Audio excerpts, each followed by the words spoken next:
I just want to thank you all for joining us. My name is Kenyora Parham. I'm the Executive Director of NRAPE on Campus. And for those of you who may be unfamiliar, NRAPE on Campus, or EROC, our mission is to end campus sexual violence by providing direct support for survivors in their communities, prevention through education, and policy reform from the campus, local, state, and federal levels. Since our founding, in 2013, we've been one of several leading voices in the movement against campus sexual assaults. Our work has been instrumental in the cultural shifting of the Me Too and the Time's Up movement, especially in the fall of 2017. And some of you may have seen our founders in the documentary, The Hunting Ground, which gives you a bit of a glimpse of our foundation. We've not only facilitated positive culture and policy change, but we've also led the country in critical moments, such as the national conversation around what survivor support should look like during the Kavanaugh nomination, but most poignantly, the attacks on Title IX. And can you believe it's been 50 years since it's been passed under the Education Amendments of 1972 on June 23rd, 1972, 50 years. And we've come such a long way, but we've also seen this regulation go through so much. But before I go any further and get ahead of myself, I just want to take a moment to talk a little bit more in depth about that with our guest speaker, who I will introduce in a moment. But I also just want to provide a few housekeeping rules. So since this is a webinar, your videos have been turned off. However, please feel free to use the chat to engage with us in this conversation. This is a space for you to ask as many questions of our guest speaker as we talk about Title IX. However, please note that if you have any specific question on a current Title IX regulation case that may be pertaining to your current case, it may lean on the side of legal assistance, we ask that you please connect with us through our contact form where we can connect you with a legal expert on that matter.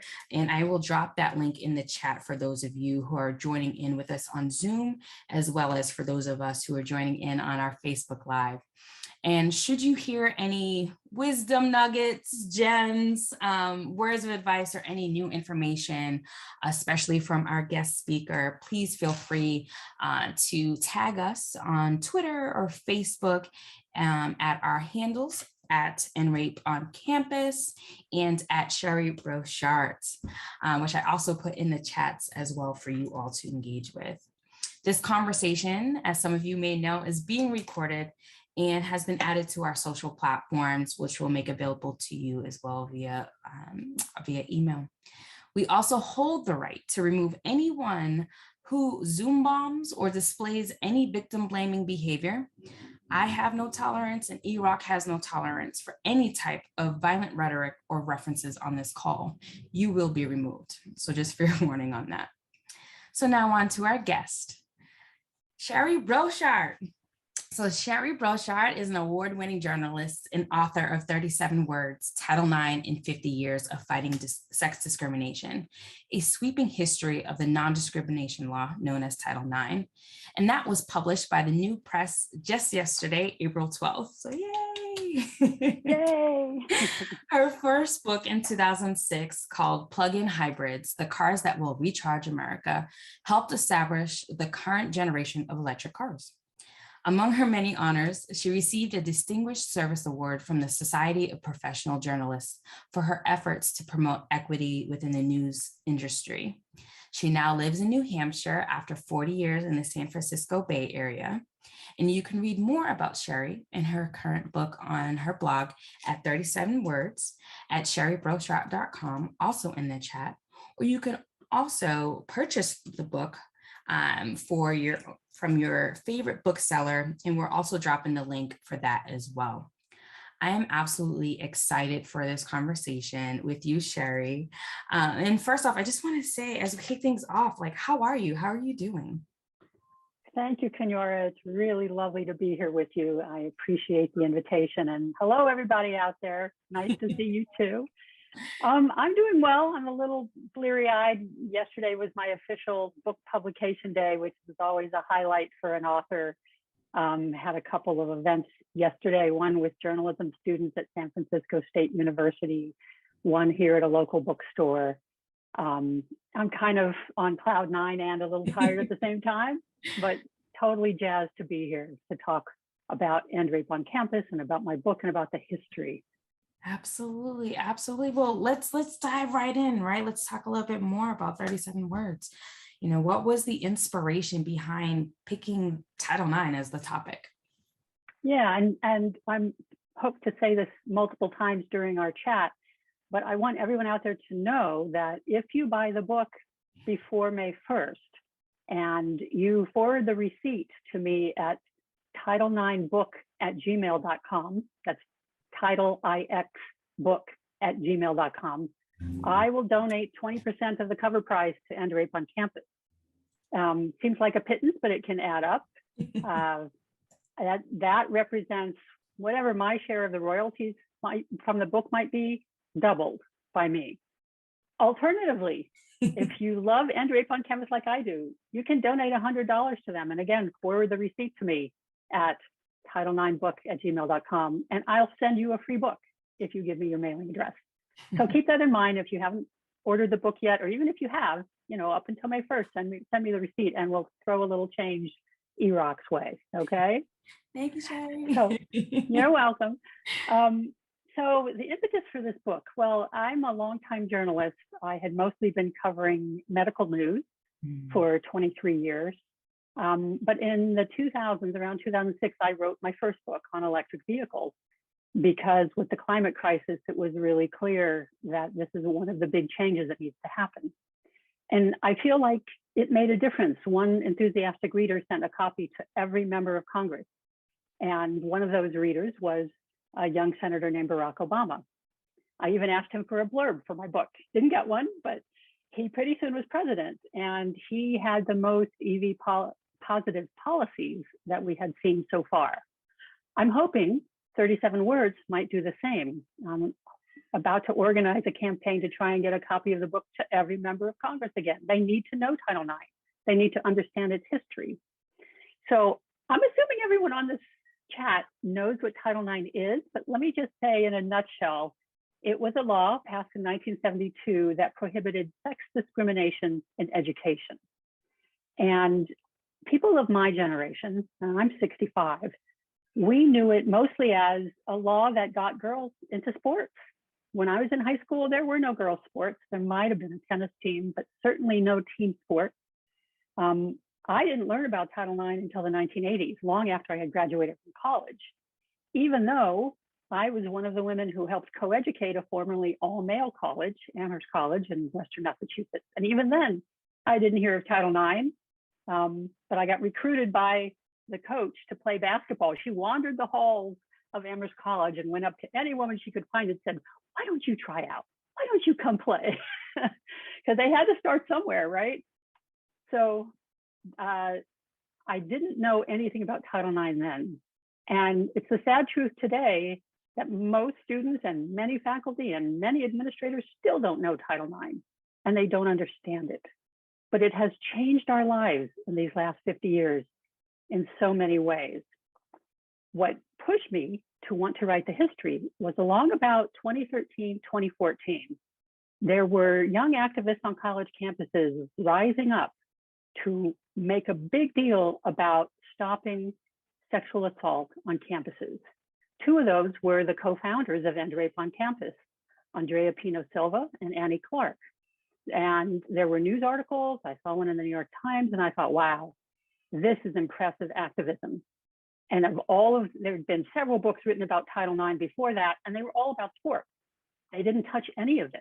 And I thought, okay, we need a new history. We need to talk about all of the things that Title IX covers, not just sports, because, and I'm not a historian, I'm a journalist, because they affect what we do today.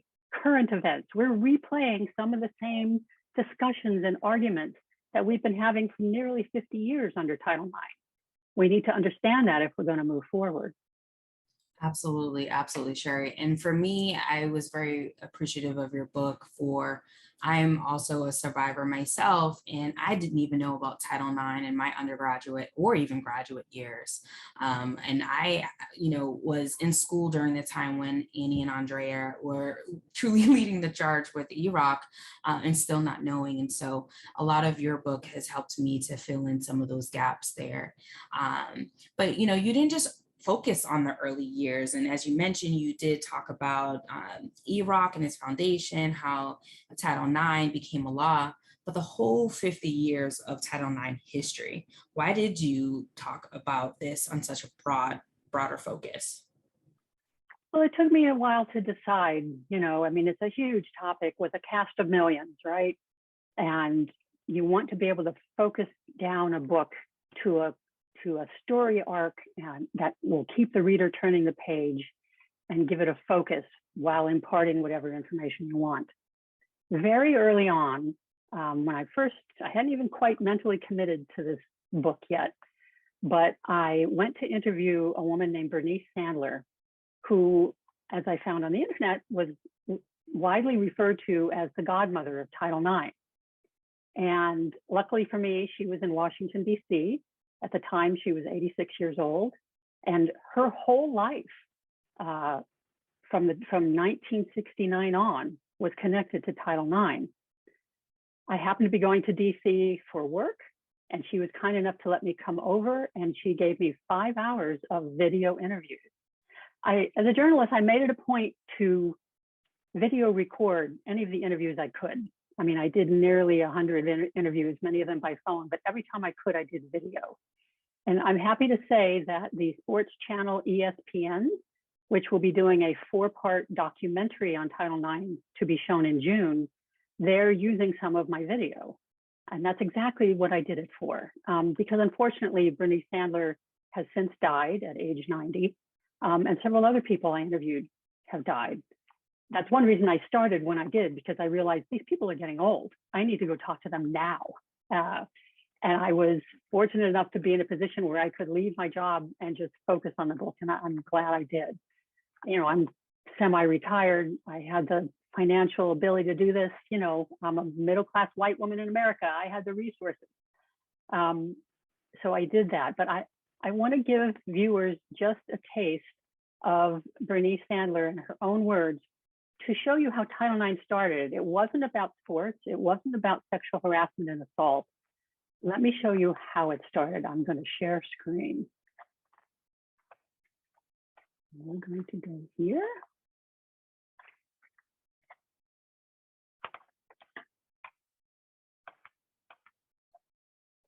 I wanted to be a professor. I wanted to teach. I love to teach.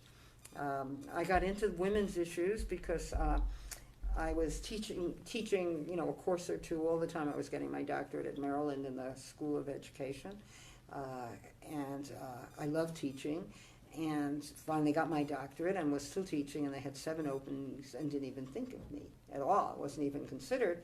And I really am a good dynamic teacher and so forth. So I went to one of the guys and I said, they didn't even think of me. I need to know why.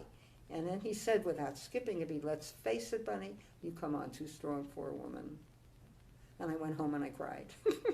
Yes, I never should have opened my mouth in graduate school. I used to, was an active participant in the class and so forth. And my then husband was really quite good on this issue. And he said, are there strong men in the department? And I remember weeping and saying, yes, in tears. When he said, then it's not you, it's sex discrimination. And that had not occurred to me. And it took me a few weeks to put it together that something bad had happened and it was called sex discrimination. So that gives you an inkling. It was about jobs. It was about jobs and access to education. And as I relate in my book, Bernice Sandler, once she realized this was discrimination and not just her own personal failing, her next thought was, well, what do I do about it? What do I do now?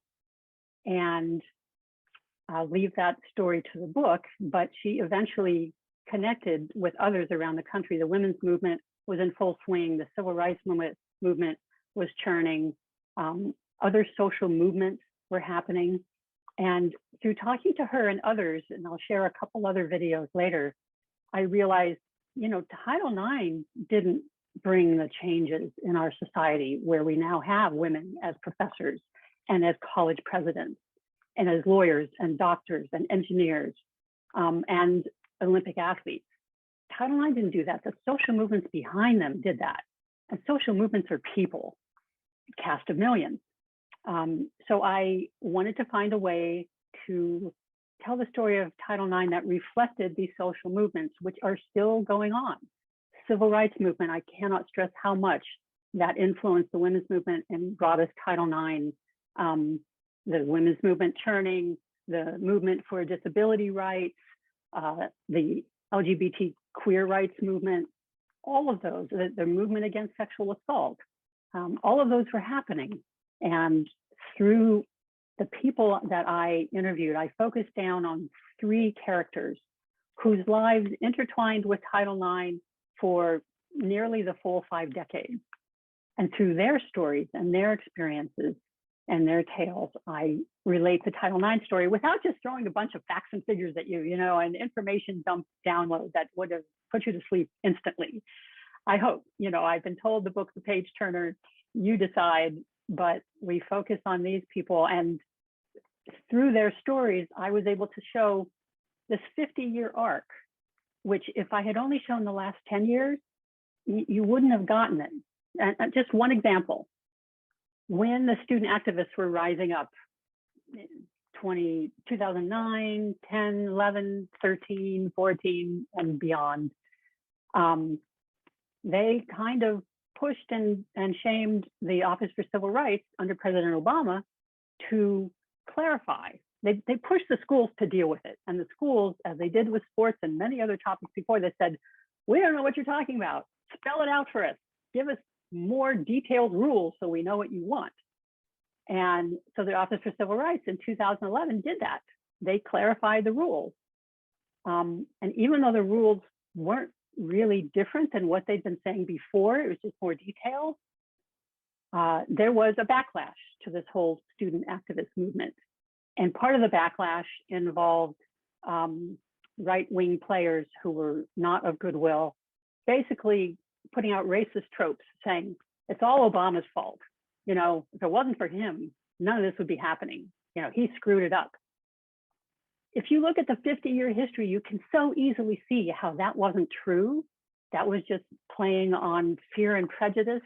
Whereas if you just tell that 10 years story, some people might say, well, that's reasonable. That's how they felt. You tell this side, you tell that side. But no, look at it 50 years and you can see the pattern. So that's why I went broad.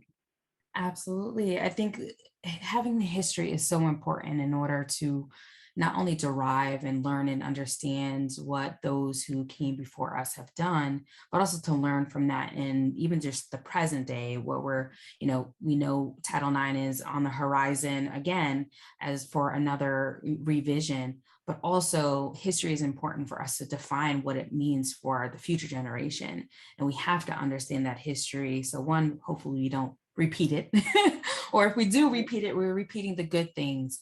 And so I think it's important. And I will say your book is definitely a page turner. It is not like a textbook type of historical context. It really is like, oh, there's a narrative here. You're walking us through, and that's what I appreciate about your book so much. What was the most surprising thing for you as you were conducting your research on Title IX? Well, first of all, I should say I went into this thinking I knew Title IX because I knew the sports aspect at that point. But learning everything it's about, it's about jobs. It's about, getting the job. And then once you're employed, not being stuck in the lower echelon. Back then, millions of women were teachers, but very few principals were women. Those were all men. It's about access. Back then, schools could discriminate. And so Stanford would only let in 40% women in the entering class because they didn't want to take too many positions away from men. Law schools routinely limited women to 9% of admissions. So it's admissions, it's jobs, it's pay, it's promotions, it's sexual harassment and assault. It's pregnancy.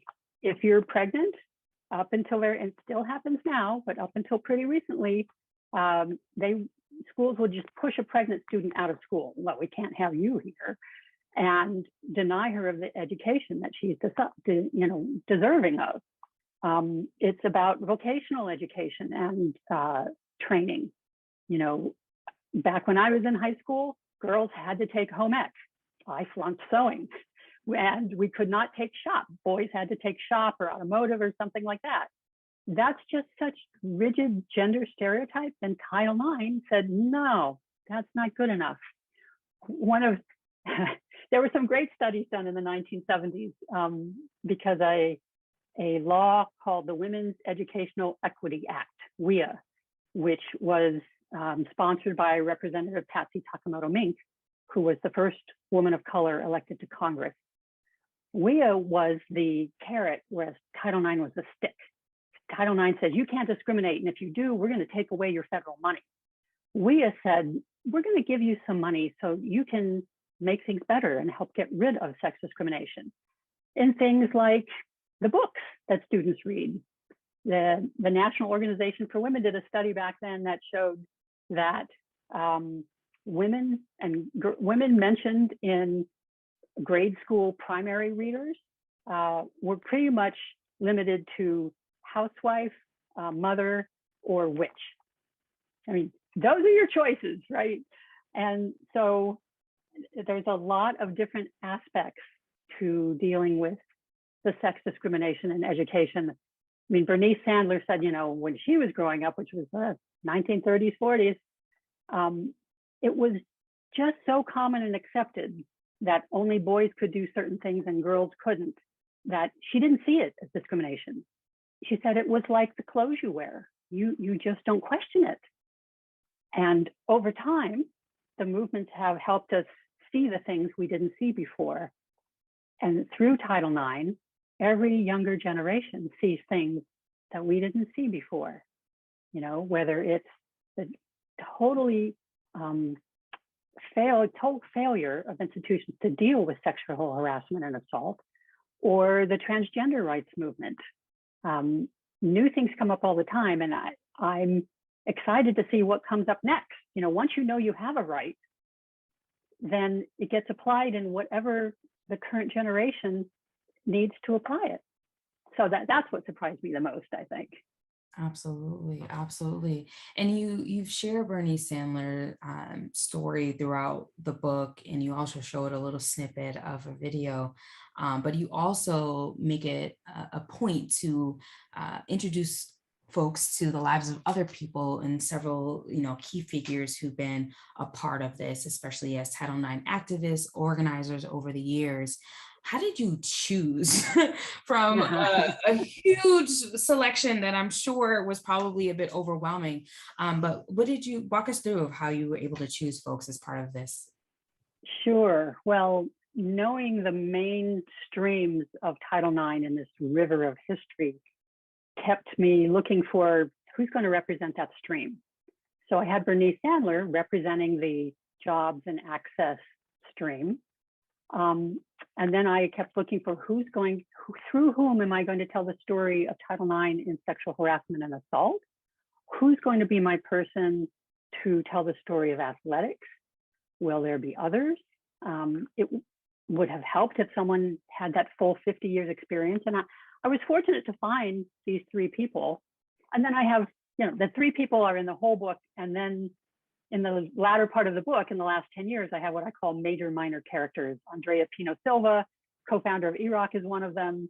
Alexandra Brodsky, who founded Know Your Nine, another great organization. She's one of the major minor characters. But for those other streams, I was fortunate to find Pamela Price, who was part of the very first lawsuit under Title IX around sexual harassment and assault. It was in 1977. So for anyone who tells you this is just an issue that rose up in the last 10 years, nuh-uh. First case was in 1977. And she happens to be a Black woman. And so that gave me an avenue too, to explore how Title IX has helped or failed people of color. What are the limitations of Title IX? And, spoiler alert, one of the themes of my book is that for us to realize Title IX's vision, we have to deal with intersectional discrimination. That's the new frontier. So through her, there's that. And then I found an athletic administrator in Fresno, California, Diane Miljutinovich, through whom I tell the story of athletics. I partly chose these three because I had access to them. Pamela Price lived in Oakland, California, and I was in San Francisco. Fresno was not that far away. I had met and interviewed Bernice Sandler in DC. So that was part of it. But this might be a good point to let me give you a 1-minute clip of Pamela Price. And I do want to say, she does talk about her original situation, which involved a professor sexually extorting her in order to give her a good grade. So it's a little triggering. Let me see if I can give you Pamela. Back to share screen.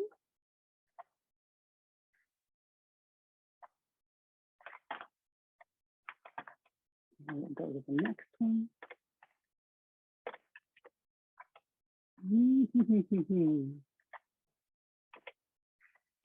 Trying to go to the next one here.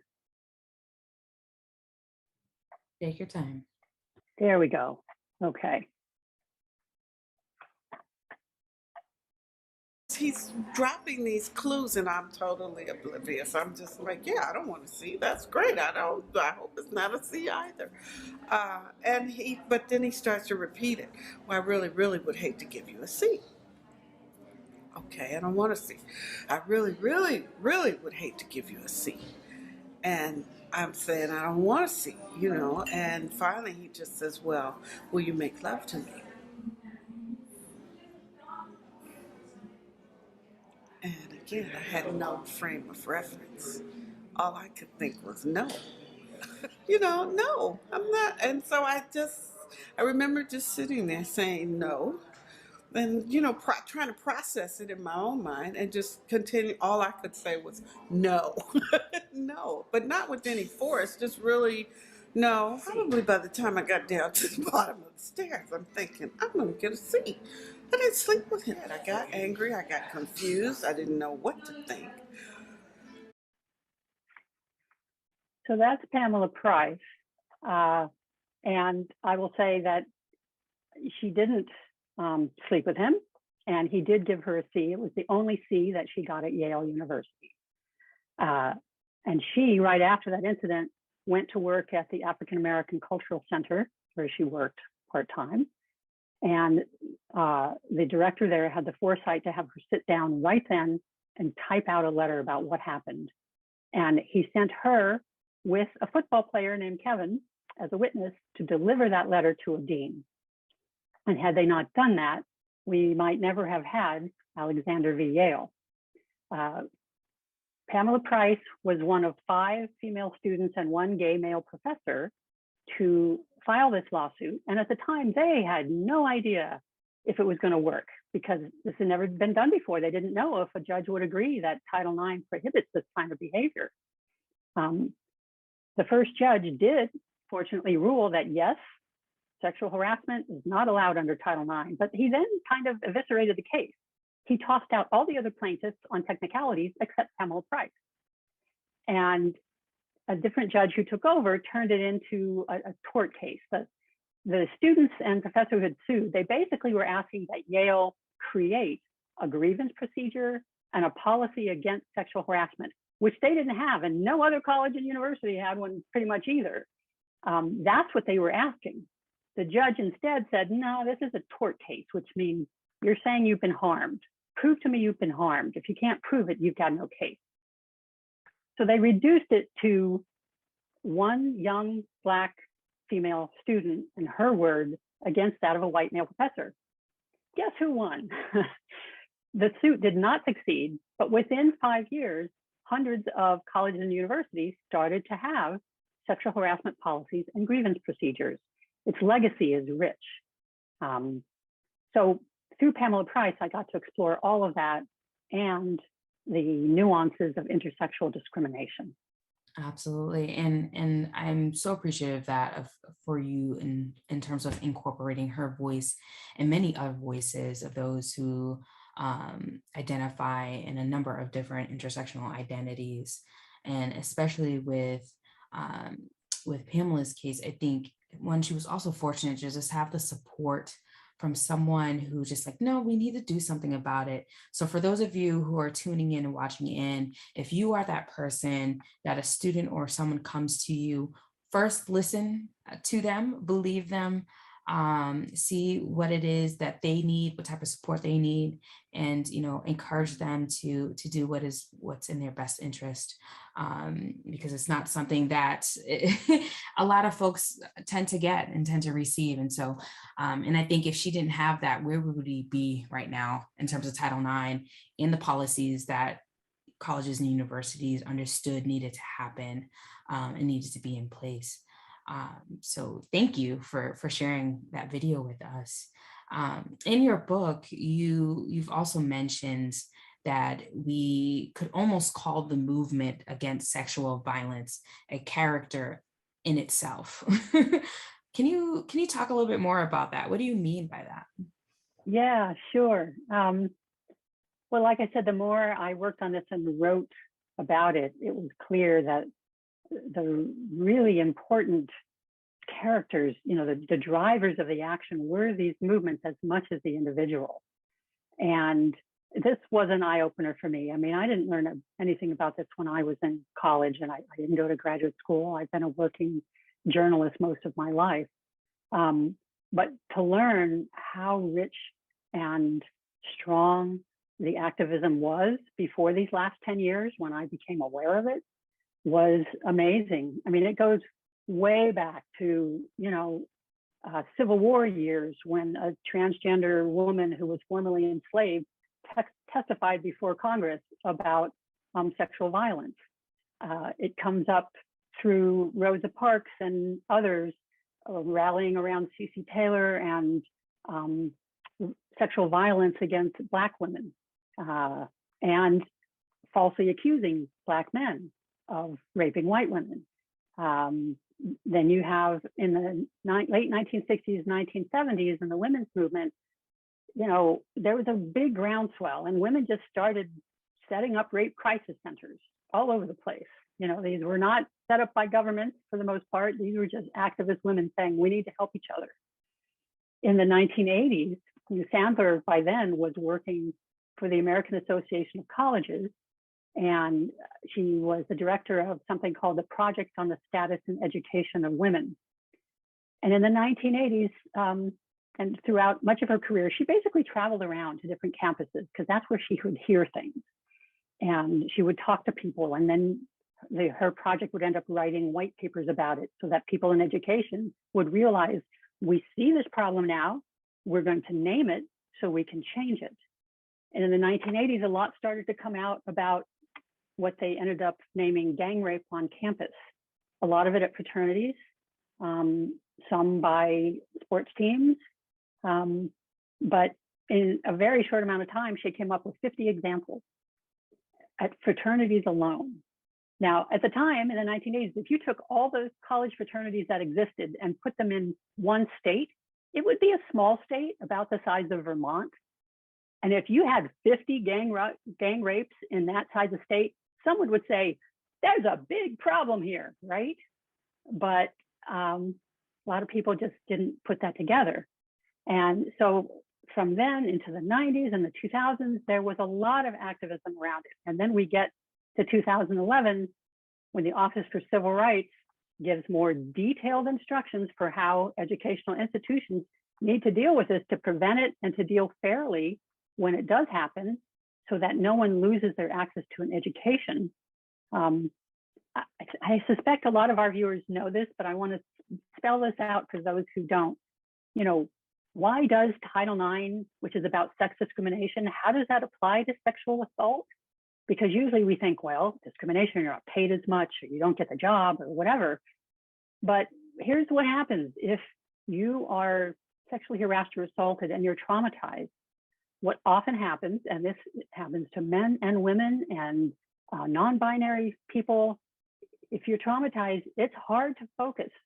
If you have to be in the same dorm or the same classroom or even on the same campus as the person who harassed or assaulted you.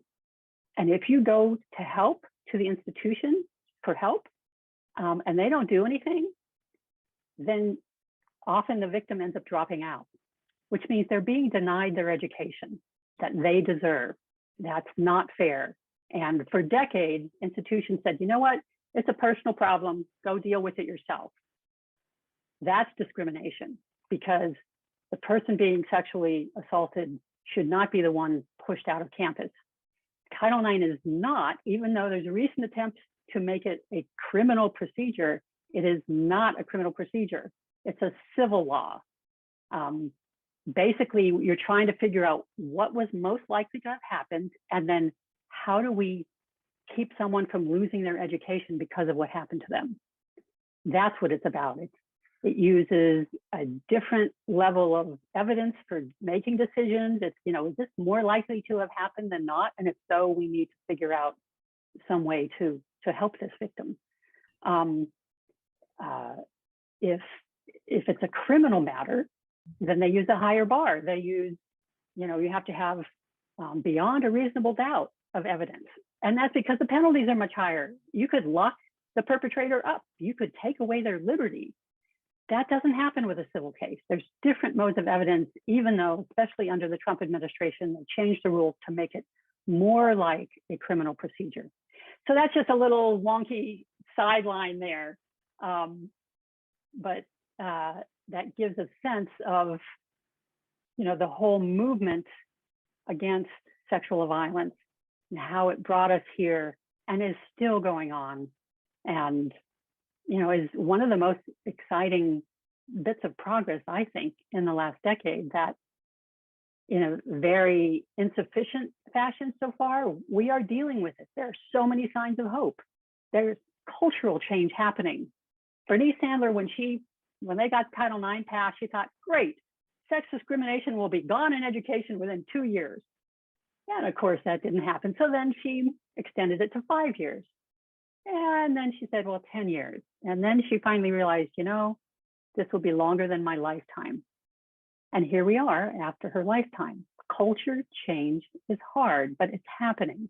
And that to me is what's encouraging about all this. Absolutely.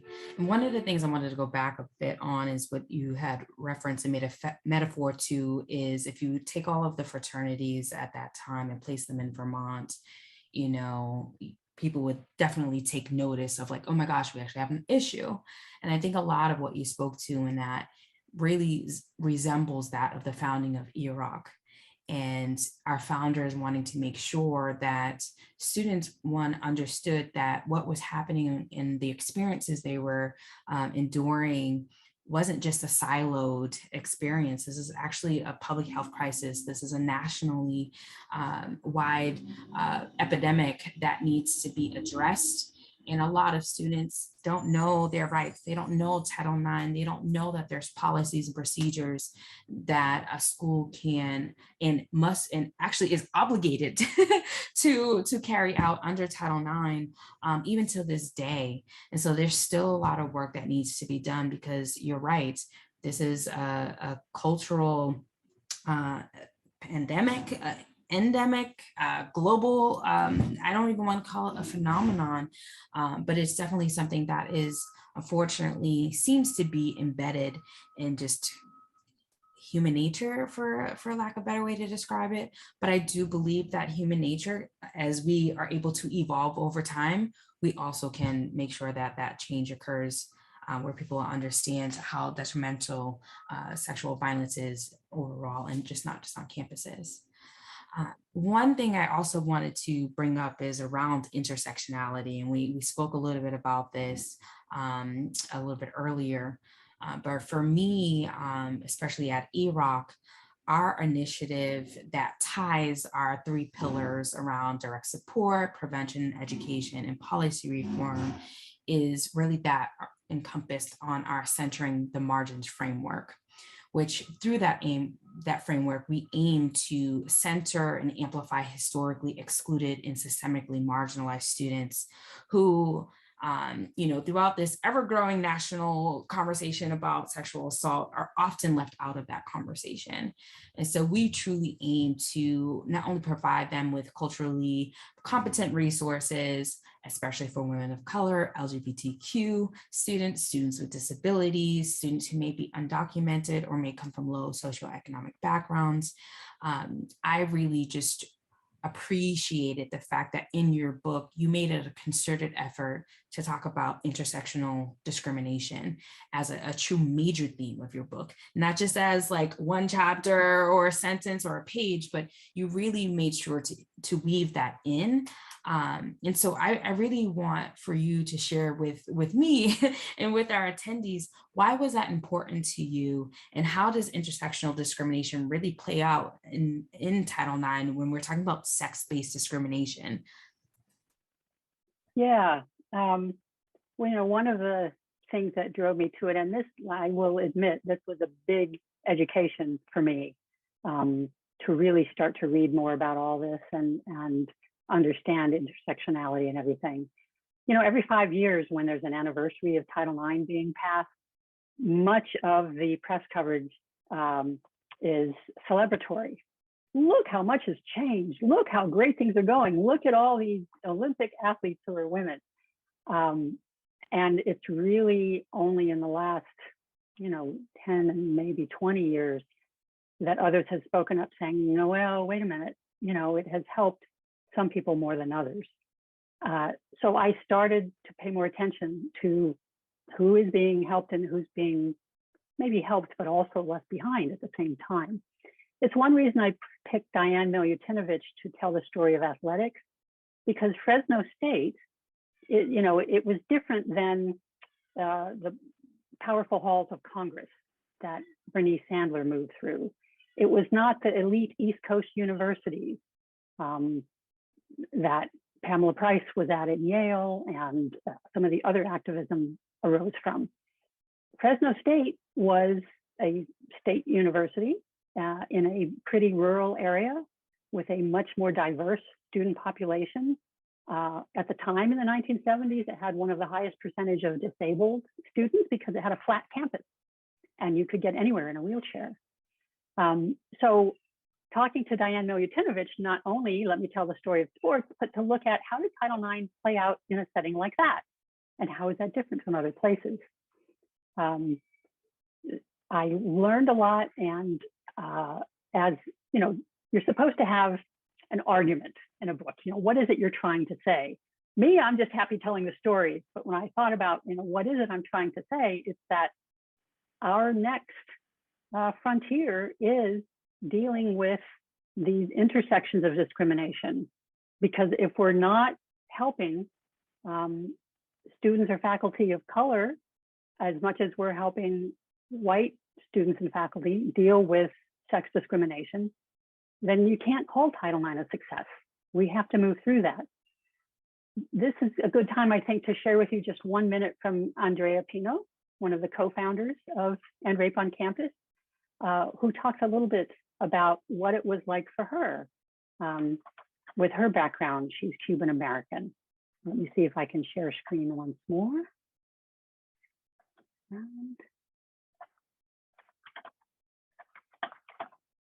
Okay. So I grew up in Little Havana. I grew up in inner city Miami. I'm a generation and a half American, and then my dad was born in Cuba. My mom was born in the U.S. To parents that came from Cuba before Castro. Because no one knew what to do with, a young Latina in inner city Miami who had opinions. I mean, I was very much, people often frame me as being pompous and thinking that I was too good, but really I just was so stifled and I felt so constrained. And it's not that my family wasn't great, because they are, and especially my grandparents were so wonderful and so nurturing of my intelligence and my passion, but no one around me knew what to do with me, ever. I'm actually very passionate about mentoring young women, in particular young Latinas, young queer women, mainly because I wish that I would have had someone like me growing up that would have told me that I'm not broken, your intelligence is not a vice. It doesn't mean that you think you're better than people. It's just who you are, right? I didn't really have anyone like that growing up that was anywhere near my age. So I am like that for other people. So that just gives you a sense. Did I stop sharing? I did, right? Okay. It just gives you a little taste of some of the amazing characters. And as I was reading over the last couple decades, I mean, the term intersectional discrimination was really coined around 1989.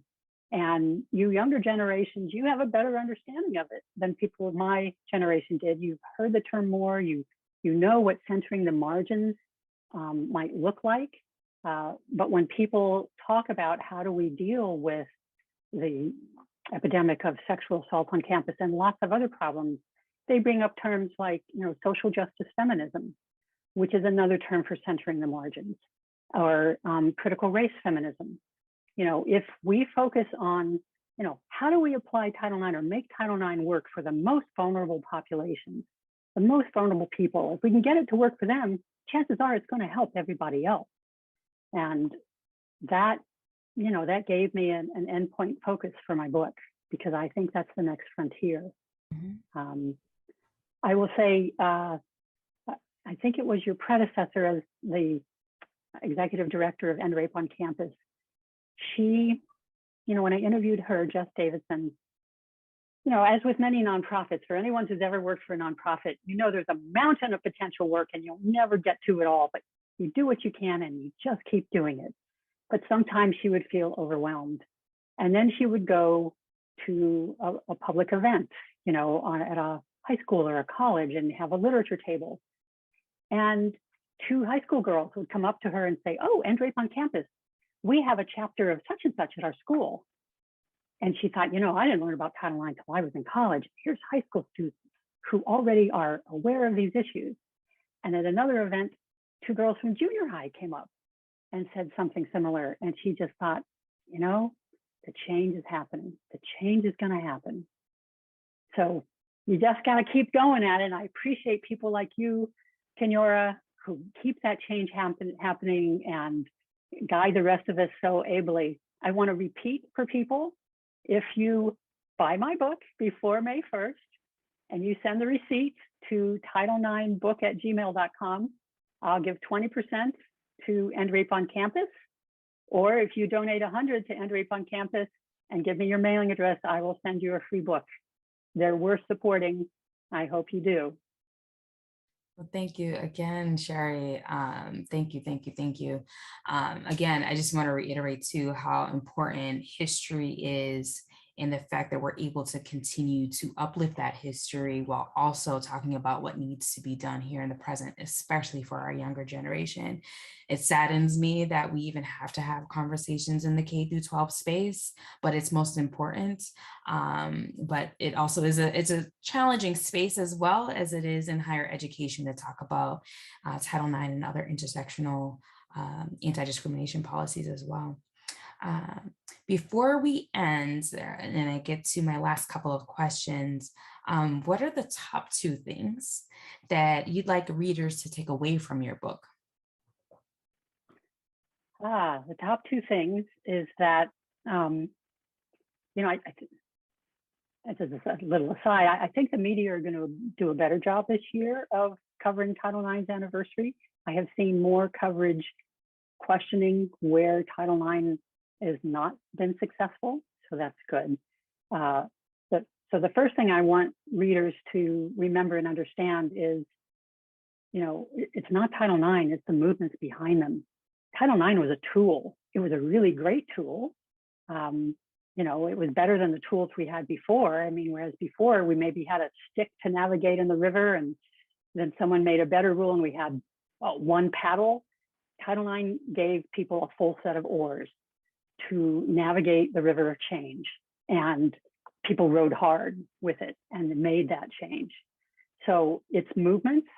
And then the second thing is, the story isn't over, and you're all part of it. We're all part of it. So grab those oars, row on that river of change in whatever fashion suits your life. Because whether it's you know, like when I moved here to New Hampshire just under a year ago, I know that some of the most basic rules of Title IX are not being followed. For instance, every school district and educational institution is supposed to have a Title IX coordinator and to prominently post that name and contact, so if someone needs to contact them. So when I landed here, I just looked at a random local school district's website to find the Title IX coordinator. Could not find it, right? I'm a journalist. I know how to dig. I kept digging and digging. Eventually I found it. But if you're a 6th grader or you're a 10th grader, you're not going to find that. That's against the law. So whether it's something as simple as, go to your institution's website or, Google Title IX coordinator, name of school district. And if you can't find it, say something, So be part of that change. The story's not over. Absolutely. And for those of you who are just tuning in and may not be aware of this, a new Title IX regulation is actually set to drop any moment now, especially by the Department of Education. And we actually hope that the newly proposed regulations will restore protections and rights to student survivors, especially those at the margins. So if you're looking to engage in that change that Sherry is talking about, please be sure to sign up on our listserv at nrapeoncampus.org/contact-us. And we can share more with you on what's coming along. And I'll put that in the chat as well.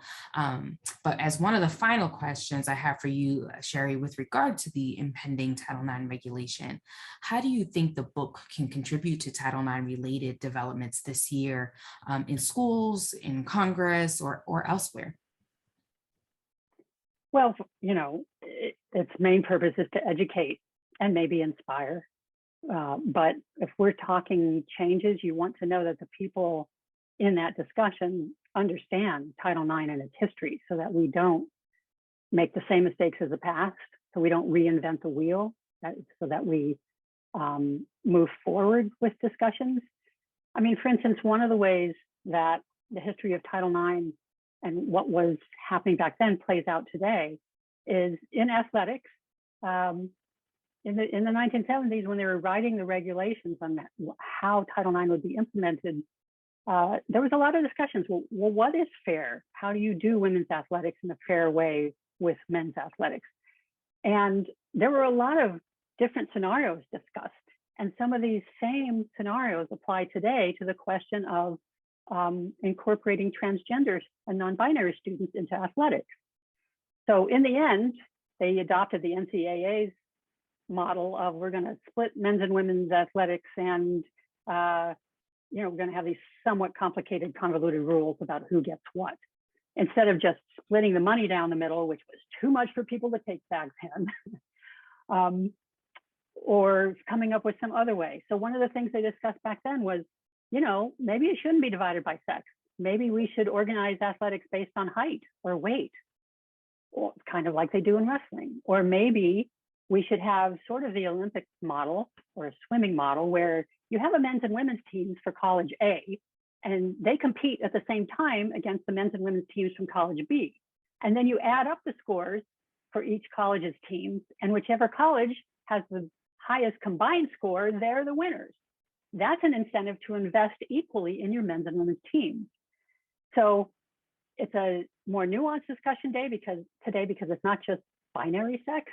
It's gender identity, it's sexual orientation, but it's doable. The whole point is fairness.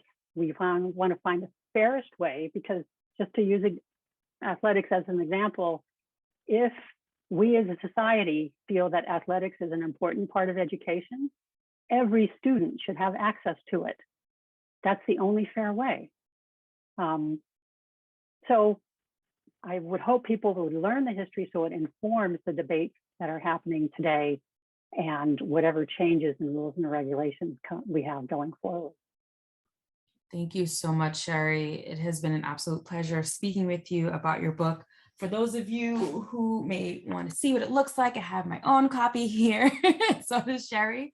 So please be sure to purchase your copy of 37 Words. And thank you again, Sherry, for being with me and having this very fruitful conversation. I've learned a lot, and I hope all of you who are tuning in have as well. Any final words you want to share before we end our chat today? The whole time I've been working on the book, I've been blogging. My site is also called 37 Words. So there's a lot of blog posts and more video up there. If you have a question or a criticism or a word of praise about the book and you want to drop me a note through my website, please do. And you can always reach me as well with your receipt from buying the book at title9book.com, titleixbook.com, at gmail.com. So. Well, thank you again. And thank you everyone for tuning in. I hope you learned a new nugget or two. Again, please purchase your book of 37 Words today. And take care, everyone. Thank you, Sherry. Thank you. Bye, everybody.